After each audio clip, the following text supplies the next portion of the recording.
I'm down here today over at Junction 12 Lake in Reading. I'm on a 48-hour session with Total Carp. I've actually already done last night and have managed a result at first light this morning. We had a lovely long dark mirror, just over 25 pounds, which was, a real nice start to the trip. I did actually come here last year, around this time now. It was August, real hot conditions, very similar to today actually, and had a real good result at the back end of that trip with a 39.5 pound mirror. Probably one of the nicest fish in here. Got really lucky with that one. It was actually quite a tough session.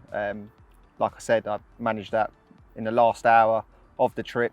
Managed to stalk it out on a little edge spot, along with another 27 pound mirror as well. So yeah, it's always a bit of a treat coming back to this place. Don't fish it often, so when I do come, I really like to make the most of it down here. It's great for the edge fishing when the weather's right, and they do respond well to a bit of bait.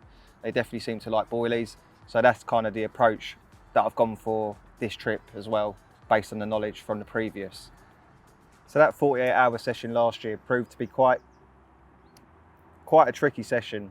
I had started at one end of the lake. There was a lot of weed down that end, and at the time of my arrival there was quite a lot of fish present, and it seemed like the obvious place to start. Did find some nice spots down that end. Felt pretty confident for that night ahead, but the fish definitely seemed to drift out from that end, and they were showing the following morning further up the lake, more in the central area. I did persevere throughout the day, hoping for a stalking opportunity, because there was quite a lot of nice edge spots down that end, and the fish, to be fair, they did come back, but it was very hard to get them to drop down and actually have a feed. I decided for that second night to actually stay in that bay, but I moved to the opposite side. It just gave me a little bit more option. Didn't have so much surface weed in front of me, so I was able to kind of space the rods out further up the bay. Plus I had seen a bit of morning activity the previous morning, some fizzing. So there was, there were a few fish, but they definitely seemed to be more the other side. So yeah, again, felt pretty confident for the second night, but unfortunately the following morning, that end of the lake seemed to be pretty dead. There was no fizzing going on, a real lack of shows. So yeah, I was feeling a little bit deflated, and obviously, I was on the last day, and I really, wanted to sort of, end the trip on a bit of a high. So decided to not beat myself up too much, but had a good walk around the lake that day, and luckily I'd seen a few fish right up the other end. Couldn't have been further away from where I was fishing, using the back margin, all nicely tree lined. So I thought this looked like a real good opportunity for me to get a couple of rods in between these little poke holes. And there were a couple of real nice looking spots. So decided just to simply drop little flipper rigs, a rig that I am going to go through in a little while. It's a rig that I've got a hell of a lot of confidence in, fishing with straight bottom baits, and especially for this style of fishing.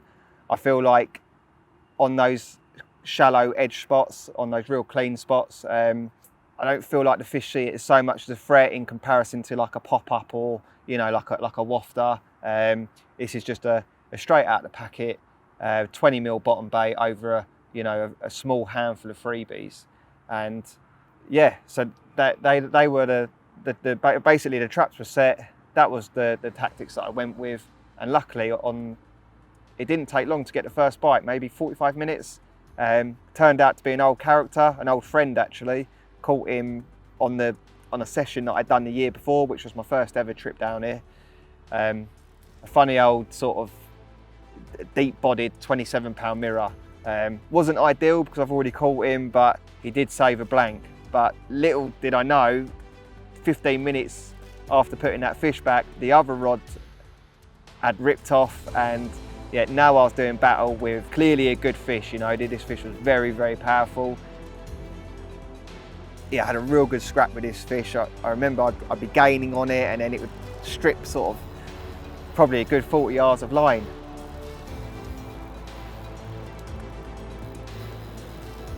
yeah, it was an exciting fight, and yeah, eventually I've managed to steer this fish round into the net, and yeah, really cool carp.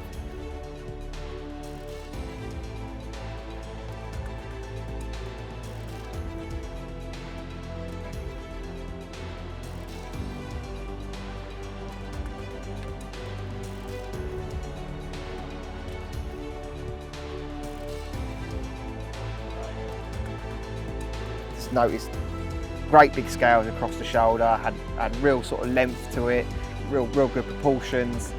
Yeah, it was clearly a very big carp, and yeah, it's kind of gone from that feeling of feeling dejected to now absolute, I don't know, like what, euphoria. It was a really good moment to have caught that fish right at the end of the session. Look at this. That is a big fish, mate.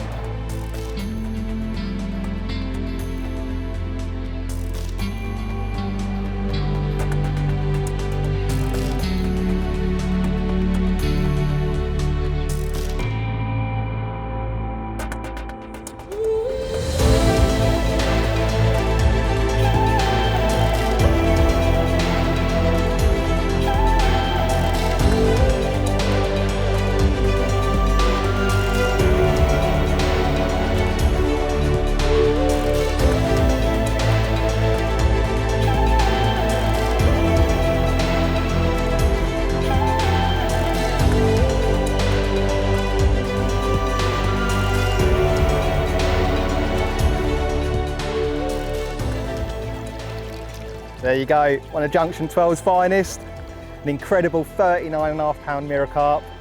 Caught him in the final hour of my 2-night session. I've really struggled this trip, but just goes to show a bit of perseverance. I've managed to catch him out of the edge on the flipper rig with straight bottom bait, which I'll show you through shortly, but for now I'm going to get this lovely old carp back. Thank you very much.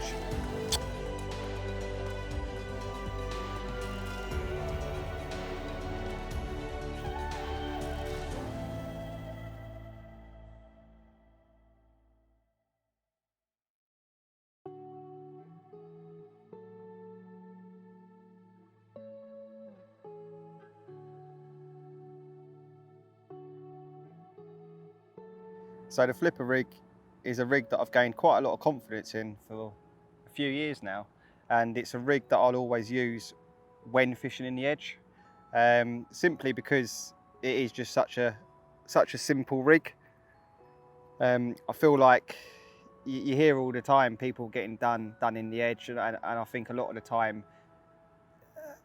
anglers are overcomplicating the situation and actually making it harder to hook the carp. You know, this rig has caught me so many fish fishing on these little close-in edge spots, just over, you know, half a dozen boilies. That really is all it needs, and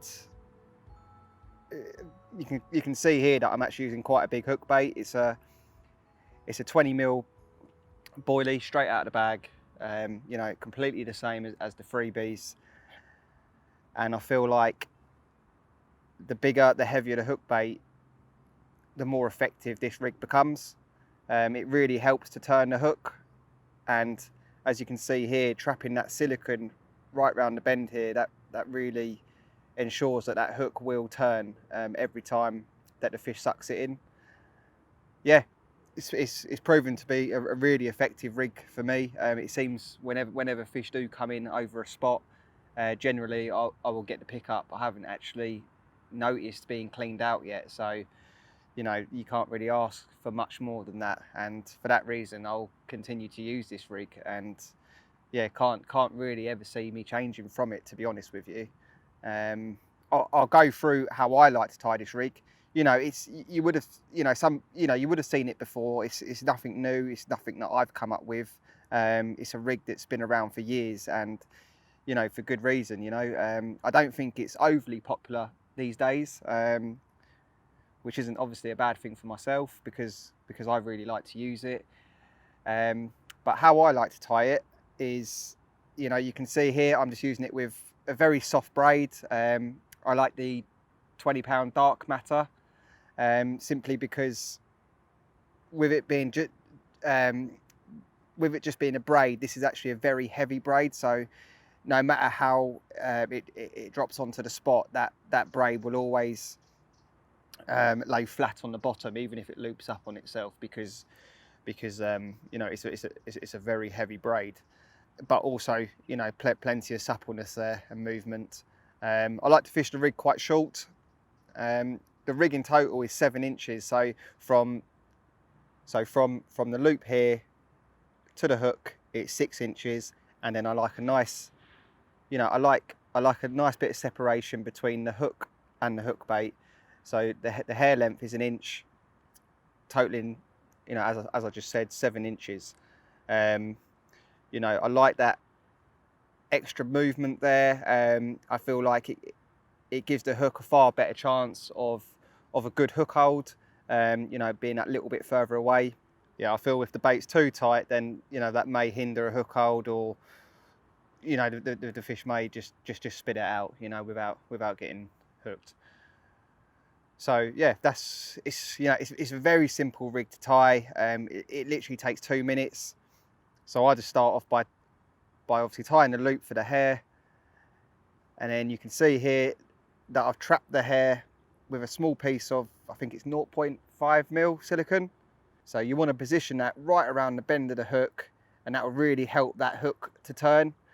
And then yeah, it's just a simple case of a knotless knot, small piece of 1.6mm shrink tube, you know, just to add a little bit of an angle there. That will also help keep the hook in place. And then on the other end, it's simply just an overhand knot, and that is as simple as it gets. And you know, whether this test is true or not, but as you can see from here, you know, that's how quickly the hook turns. So you can get some real nice deep hook holes with this rig, and that's exactly what you want. Yeah, not lost many on this rig at all. It's been a really effective, reliable rig. So hook pattern choice, I like to use a size 4 wide gape. Do tend to use it with the Kamakura hooks because they are super sharp. And the way I like to protect the hook point when I am dropping a rig onto the spot, I always just like to thread a small little mesh bag of boilie crumb, just to nestle the hook into the bag, and that way it will protect it and just give you, you know, it just adds a little bit more attraction around the hook bait as well. But essentially it is just to protect that hook point. So lead arrangement would probably be best with a big inline lead,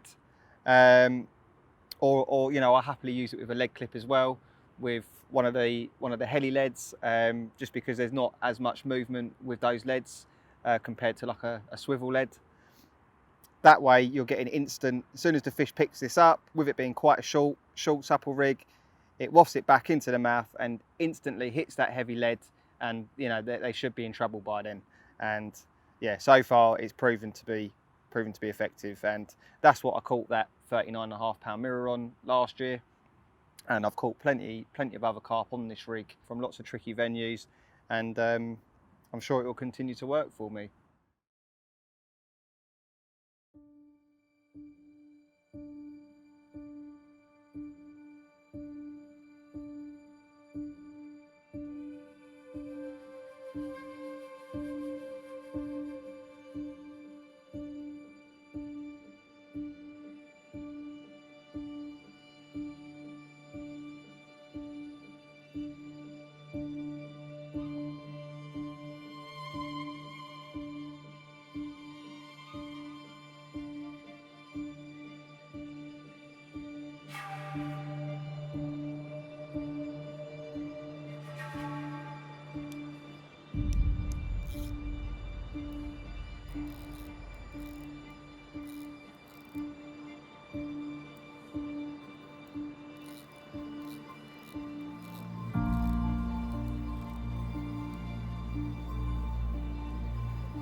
Fish this one, isn't it?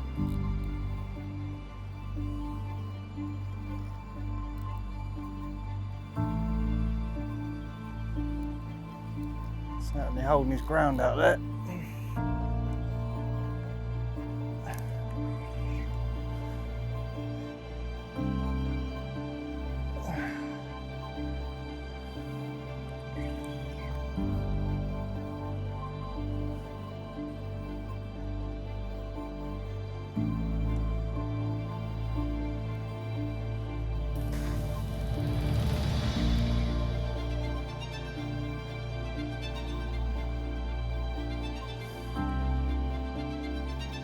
weeping up again.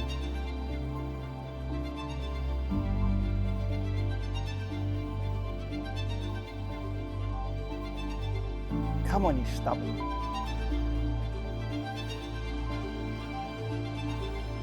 Yeah, I thought we was out of trouble, but it's got to be a decent fish, this.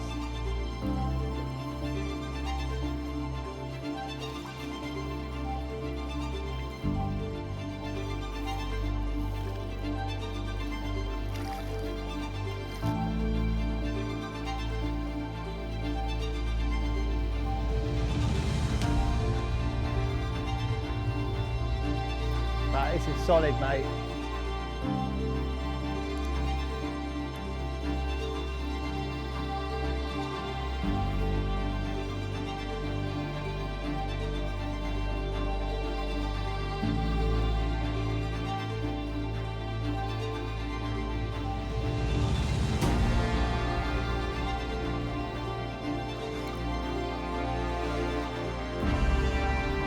Better be a f***ing big one after all this.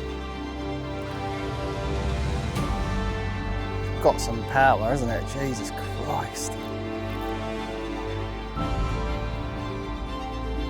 Here we go. Here we go. He ain't bad at all, is he? That's it, cough some water.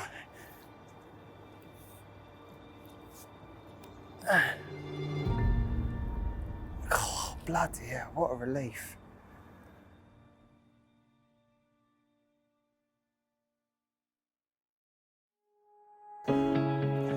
Minute fight, 4 weed beds, chunk. He'll do, won't he? Look at those big scales across the back. Lovely.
There you go.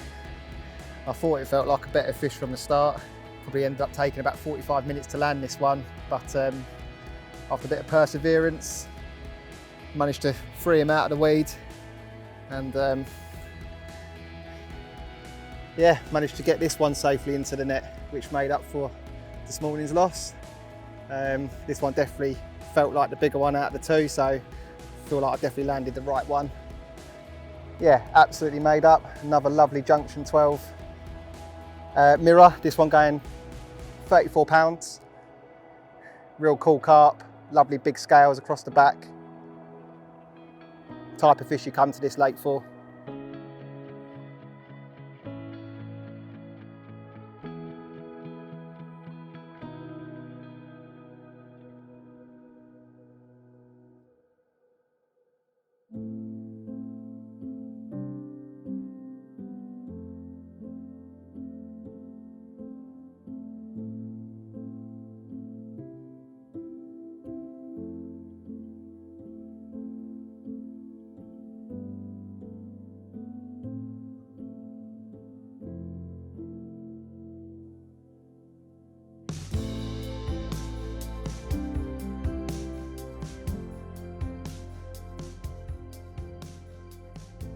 So I had that cool 34-pound mirror yesterday, which I was so relieved to land because only an hour before that I'd actually lost one.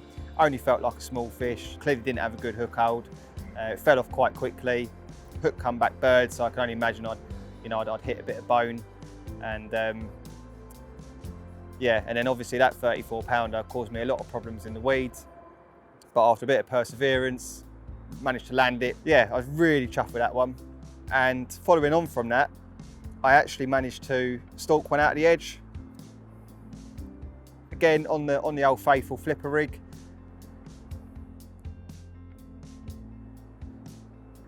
Funnily enough, that turned out to be a 33 pound reel, which almost looked very similar to the 34. So with it being quite a tight swim under the trees, we just got a quick few return shots in the water and slipped that one back. So yeah, it was quite a manic morning into the early afternoon with 3 more bites. Yeah, sort of all went a bit quiet after that. Got the rod sorted for the evening and did manage one more small one at first light this morning again. Just turned out to be maybe a mid-double common. Pretty little fish, will be a lovely carp in a few years' time. But yeah, again, seems to be quite a similar theme over here. It seems to always die a death a little bit on the second night, especially after catching a few. You know, managed 5 bites this trip, so couldn't really have asked for many more, although we always want more, don't we? But I'm, you know, more than happy with that result. So yeah, just about to wrap things up and head off home and look forward to a return trip maybe again, you know, sometime next year. We'll see.